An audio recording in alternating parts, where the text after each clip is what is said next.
program. President Mahmoud Ahmadinejad ordering his country's atomic energy agency to boost its uranium enrichment program today. A move that analysts fear could put the country just months away from producing weapons-grade material. Meanwhile, U.S. Defense Secretary Robert Gates urging other countries to take a stand.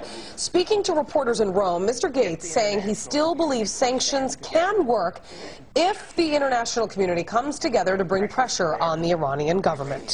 In the meantime, Secretary of State Hillary Clinton is weighing in on the Obama administration's handling of Iran. Take a listen to this.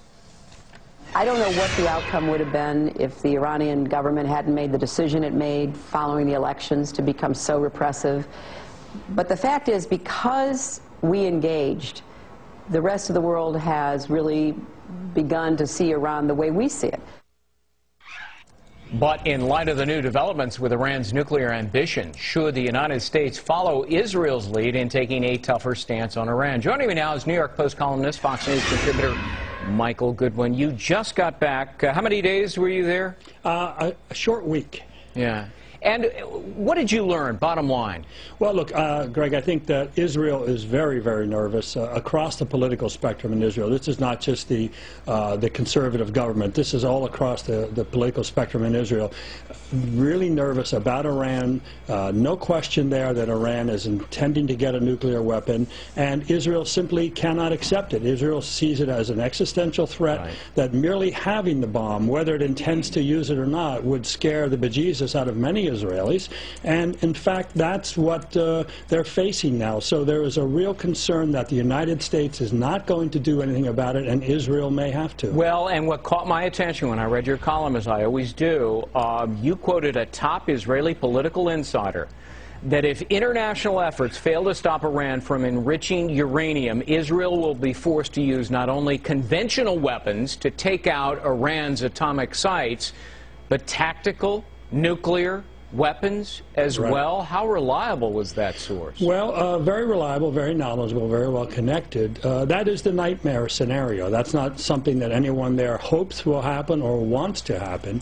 It is simply that Israel will do what it has to. And again, I stress that is the commonality among all the political parties now. There's absolutely, I could find no daylight between left and right on this issue. That Israel cannot accept it if Iran is going to get a nuclear weapon. And don't forget, that used to be the American policy. Now it's not clear.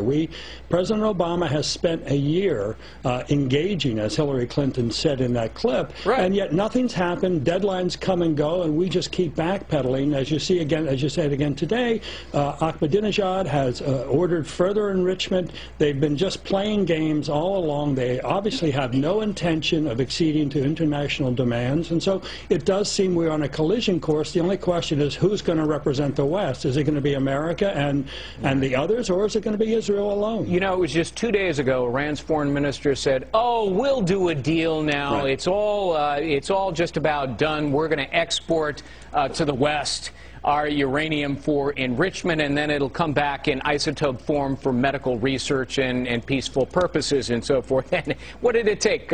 48 hours for Ahmadinejad to say, nah, there ain't a deal, and in fact, we're going to start enriching up to 20%. That's about the third time that game has been played, and you would think we'd get a little tired of it now, but they keep playing the game, and we're buying it less and less, but they keep buying themselves time. And I should say, too, the other thing, Greg, that's going on there is all kinds of reports coming out of the Mideast that Iran is shipping missiles and ammunitions and people through Hezbollah, to Hamas, into Syria, through Lebanon. So you have all kinds of munitions being transferred back and forth, if any of these reports are true. And so it really is a sense that the war drums are beating throughout the Mideast, and Iran would love to get Israel in a war with somebody else so Iran could sort of not get hit itself. But Michael, I think that's what's going on. It's clear the newly discovered secret site was configured for making nuclear bomb fuel. The question is, can we stop them? We have targeted them. This is a list of all the UN resolutions, several pages long. 3 rounds of sanctions in addition to the resolutions. It's had no effect. They defy it with impunity. So these new proposed serious sanctions, should they ever be enacted, and it's dubious that China and Russia would ever go along with it, would they have any effect? My reporting from Israel tells me no, that most Israelis don't believe it will be serious enough, and I think many Americans probably share that essentially what you would have to do to really get the regime's attention and to stop it would be a naval blockade. Yeah. That's the only way you could sort of strangle the country and perhaps even induce a regime overthrow by Iranians themselves, but merely try to target individual members of the Revolutionary Guard, merely try to do one thing or another, leaves too many porous holes. And don't forget, all the European companies that are doing business there, all the Chinese companies doing business there, they're not going to be deterred if we unilaterally just do sanctions. It's not going to be enough. Well, we've just now positioned our Aegis and other anti-missile defense systems around Iran or nearby, so maybe that's a deterrent effect as well. Michael Goodwin, we'll leave that for another time. Welcome back from Israel, and thanks for being with us. Thank you.